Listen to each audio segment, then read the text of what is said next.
All right. Today's Tuesday, October 14th. And folks, I got a good one for you tonight because we have an economic discussion. Why do we have an economic discussion? We got a flare-up, a revival of the trade war. Apparently all of the talk that we've been hearing the last few weeks, few months really, about China called and all of that, well, turns out that China did not call. And they're not really interested in calling at all. So we have the tariff back on track. And of course, we had a bloody day last Friday in the stock market as a reaction to all of this. A day where the Dow lost almost 2% of its value. And the S&P 500 lost almost 2.75% of its value, while the Nasdaq tech heavy lost almost 3.5% of its value. All in all, the market sell-off wiped off over $2 trillion in a single day. And why did that happen? Because we have Tariff Man. He's back, and he says that he's going to tariff China 130% on all of their exports. And of course, I blame all of this to the snubs that our deal leader suffered this week. To begin with, they didn't give him the Nobel Peace Prize. That's a huge upset. I mean, did you really have to do it? I mean, you gave it to Obama. He didn't do shit for peace. Couldn't you just give it to the guy and not crash the market? Anyways, the other snub is Times Magazine. They gave him a recognition, but they used an unflattering picture that stresses the turkey neck that he has, and of course he doesn't like that, so the guy's pissed off right now, and he got to cool off. Now, for regular folks like you and I, if we want to cool off, we're just gonna put in some porn and rub it off and feel better. But that doesn't do it for the president. If he wants to cool off, he gotta feel powerful. And I mean, he can try to do some domestic shit and it's not gonna pass because of the federal courts or whatever. And the only way that he can exercise that power is going back to the trade war and slapping some tariff randomly, whatever country he likes, and feel powerful again. Until, of course, the Supreme Court might take that power away. We'll see. But in the meantime, I mean, I think the turkey neck is iconic, to be honest with you. If I was him, I would just embrace it. I mean, don't you want to touch it and jiggle it a little bit? I'd love to be the sculptor or the Madame Tussauds when comes the part of doing the turkey neck. Again, I'd embrace it, but they upset the dear leader. Now you gotta go crazy with the trade war. And a lot of folks are talking about taco and whatnot, so let's talk about all of this, folks. And here it is, in focus tonight.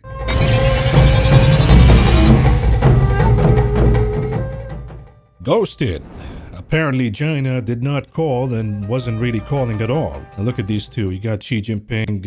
Look, it's Donald calling me again. And Putin's like, yeah, don't answer. Ghost him. Let her chase.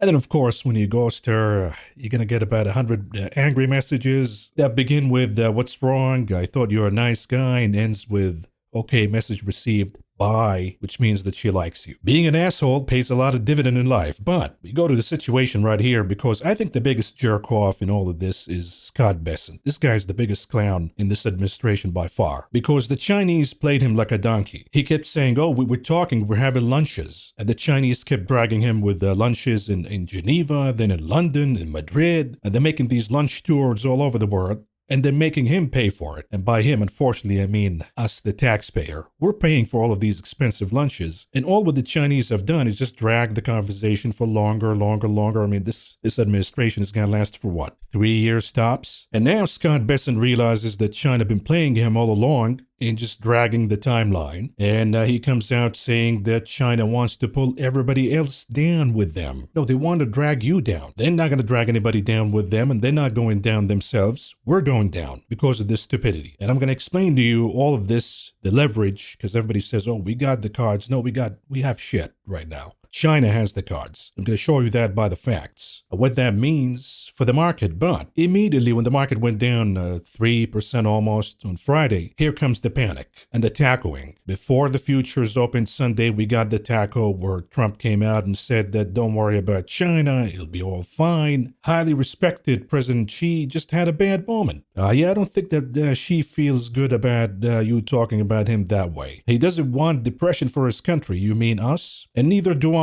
The USA wants to help China. China doesn't need your help. Not hurt it. President DJT. And all what he's doing here is exposing his weakness, that he's really sensitive to the stock market. He can bark all he wants. The market goes down 5%, he's going to retreat. And the Chinese know that, so they have no incentive to really negotiate because he's not going to go the distance. He can talk tough all he wants. The market goes down 5%. he backpedals. So what is the point of negotiation or meeting? China has no incentive. Until the president shows lack of sensitivity to the market declines, that's when the Chinese going to realize, okay, he doesn't give a shit anymore, and we better negotiate. But until that happens, see, immediately we had a rebound Monday. The Dow futures jumped about 400 points in a rebound because of the taco trade. The problem is, despite what President Trump said, that highly respected Xi had a bad moment, and we're going to talk again. The Chinese description about all of this is quite different. It's day and night. For example, China responded by saying that they warned the United States of countermeasures if Trump does not walk back the 100% tariff threat.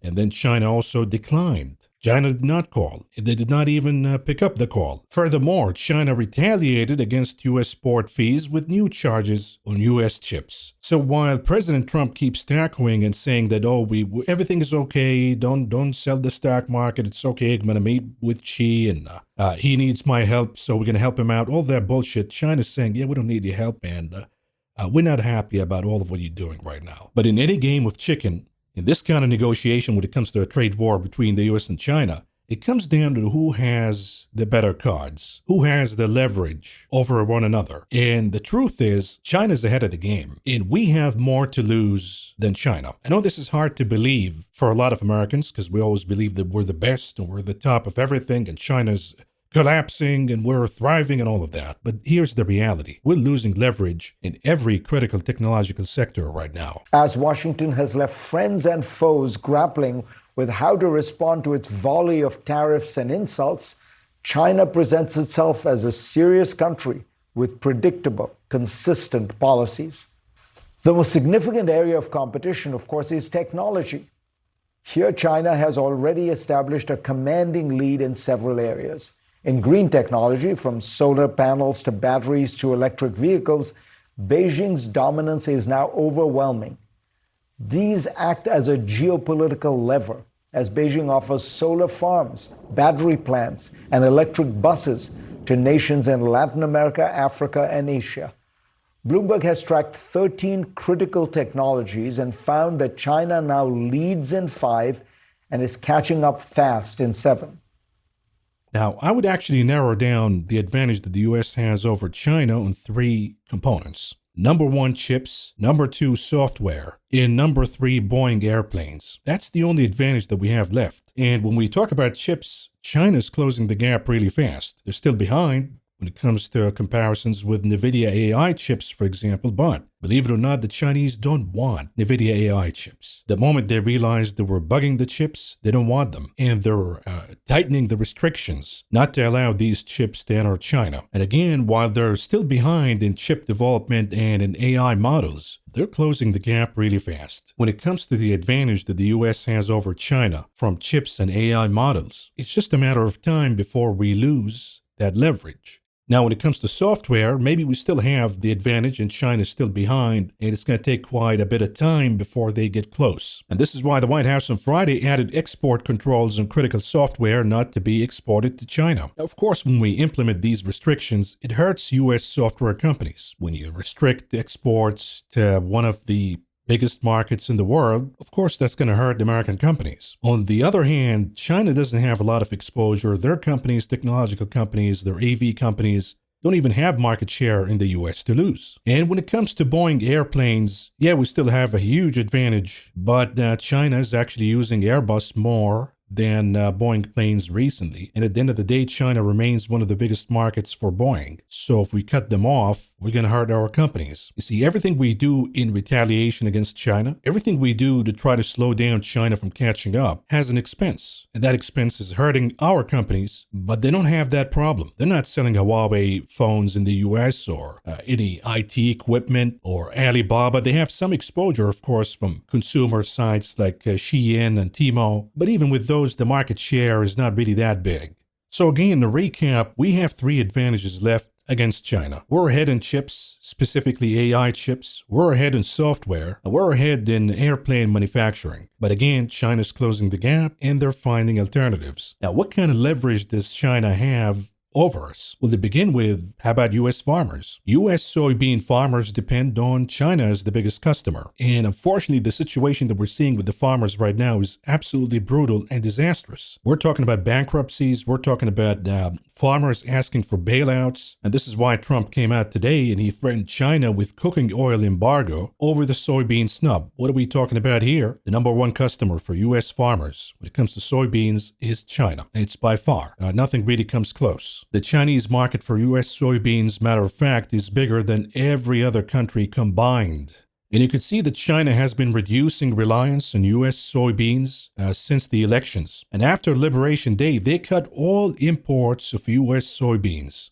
That is causing a lot of bankruptcies among U.S. farmers, and that's going to devastate economies in the north. Now, the problem is China has other markets, and by snubbing U.S. soybean farmers, they've increased their imports from Brazil and from Argentina, and that's doing the job for now. They don't need any imports from U.S. farmers. They've replaced them with Brazilian and Argentinian soybeans. And what are we doing right now? What is Scott Bessent doing right now? He's bailing out Argentina with $20 billion.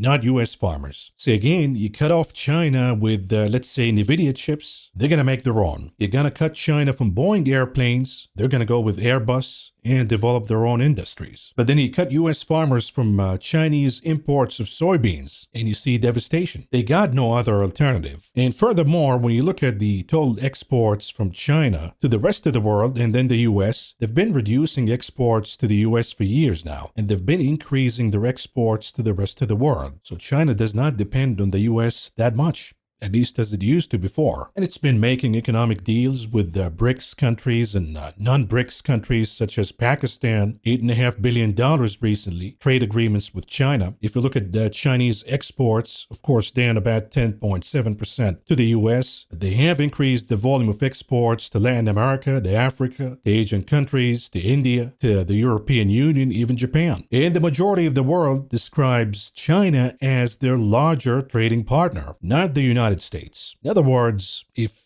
we have a trade war and a complete breakup, I don't like you anymore, I don't want to see you anymore, don't call me. Who's going to get hurt here? It's U.S. farmers, it's U.S. companies, especially the chip and semiconductor companies with huge part of their revenues coming from China. Companies that are manufacturing goods in China, such as Apple. But the damage for China is not going to be that big. Perhaps the biggest advantage that China has right now is rare earth metals. And that was the cause of the problem to begin with. China realizes that this is probably their best card, and they're not going to give it up, because if we're talking about a technological war and perhaps a military edge war, the country that has access to rare earth metals will advance and fare better. A lot of new technologies depend on these kind of magnets and metals. Who's the top producer? Who has the most rare earth metals in the world? China by far. They have the most reserves. China has been increasing their exports of these magnets, and the White House tried to hit China and slow down their advancement in exports of rare earth metals when we did the Liberation Day tariffs, but immediately realized that other countries are not going to do any deals with us because they need Chinese rare earth metals. And we do too. So you've seen a massive rebound in shipments of magnets and rare earth metals from China. In other words, we couldn't really restrict Chinese exports of these kind of metals, because the reality is global demand for rare earth magnets, as you can see from this chart right here, is about to explode higher. We're not talking about 100%. We're talking about 200% plus. And who's going to supply all of these countries that need the metals besides China? So now China has leverage over other countries. If you want access to these metals, you better side with us, not with the United States. And furthermore, we need these metals, as you can see from this chart right here. The U.S. demand for these kind of magnets will explode higher all the way to 2035. And if we're cut off from these supplies, we're going to fall behind dramatically against China when it comes to who has the upper hand in technology. And of course, now comes the criticism. For example, Wharton's Jeremy Siegel says that it is scandalous that the U.S. doesn't have any rare earth reserves. The truth is we do have, but the question is it enough? Number one. Number two, it takes years to develop all of these mines and begin production at a higher scale. And until we do that, until we fund all of these projects, until we begin to extract the metals and the magnets, it's going to take years. In the meantime, China is going to continue to advance because they have no problem when it comes to the supply of these critical metals. That's what it boils down to. And this is why I said today in X, China is not interested in a deal. All of this talk about Trump's tweet on Sunday saying, oh, we don't want to hurt China. He doesn't want to have a depression in China. The truth is, what are you talking about? You need these metals right now. And if you try to restrict the exports, you hurt yourself. If you try to punish other countries by imposing sanctions on them if they import rare earth metals from China, they're going to side with China. They need them too. This is a losing battle. And China doesn't need any deal. We need access to their reserves. That's the truth. And a lot of folks have a hard time believing that because there's a lot of propaganda against China and China's falling behind and China's collapsing. But this is the reality. In many critical sectors in technology, the battle is over. China already took the lead. And if we don't do anything right now, this moment, we're going to fall in the rest of the sectors and China will take the lead and dominate the 21st century. Don't forget about their bipolar New World Order efforts with BRICS Plus and a new currency that could rival the dollar. And perhaps the invasion of Taiwan, which will shut down all of these imports of chips that we have. We're trying to diversify and get some of the production here, but they could cut us off before we get the factories done here. So I say that Trump has two choices. Number one, stand up to China and slow their advances but sacrifice the U.S. stock market. And that's going to require a lot of aggression, huge tariffs, restrictions on imports of rare earth metals, and punishment of any country that imports, at least allied countries that import from China. And that's going to cause a global havoc in stock markets. Not just the U.S. market, but every market. So either you're going to do that or, choice number two, full unconditional surrender to keep the stock market bubble going. And that means grabbing the phone and saying, China, we will do whatever you want, you name it, just give us access to these magnets. This is the reality, folks. And it is a tough choice. And when it comes to the stock market right now, we can push the can down the road as we've done since Liberation Day by saying, oh, the president is going to tackle, we're going to do trade deals at the end of the day. But this issue of China is going to haunt us because this issue is not resolved yet. And that, of course, brings up a lot of the complacency that we've seen in equity markets recently, where investors are just buying whatever crap they're buying. In the meantime, we're not really paying attention to what's going on with the situation with China. In the long term, forget about any temporary deal or any patch up. What's going to happen in the long run when we need these magnets? How are we going to satisfy the demand? Is China really that stupid to just open their market and give us the metals? Doubt it. Furthermore, of course, we have a lot of concerns about the AI bubble. And a lot of the growth that is priced in the AI bubble right now is access to China. And it appears that that access is not going to happen. And on top of that, Chinese companies will begin to compete against our companies in the AI market globally, which will lead to price reduction. Competition on price means loss of pricing power, means loss of market valuation. Ladies and gentlemen, what we have is a reckoning. If you really think about it, we can have the blindfolds on and continue to do what we've been doing since Liberation Day and push these stocks higher and just push the can down the road and say that we're going to resolve China someday and nothing is going to happen to the AI valuations. The truth is, even this delusional market is beginning to notice that these are serious issues, and we can no longer ignore them. Now, with that, folks, this wraps up the conversation tonight. We have a market discussion coming up after this video for the members of this channel. We're going to talk about the market updates and technical analysis, so if you happen to be a member, make sure that you check that out. If you're not, consider joining us. But folks, this is all I got for you for now. Thank you for listening. Thank you for watching. I appreciate and I love all of you. I'll be talking to you again tomorrow. Good night. Hello? This is long distance calling. I have a collect phone call from Mr. Michael Corleone. Will you accept the charges? Yes. 1 moment.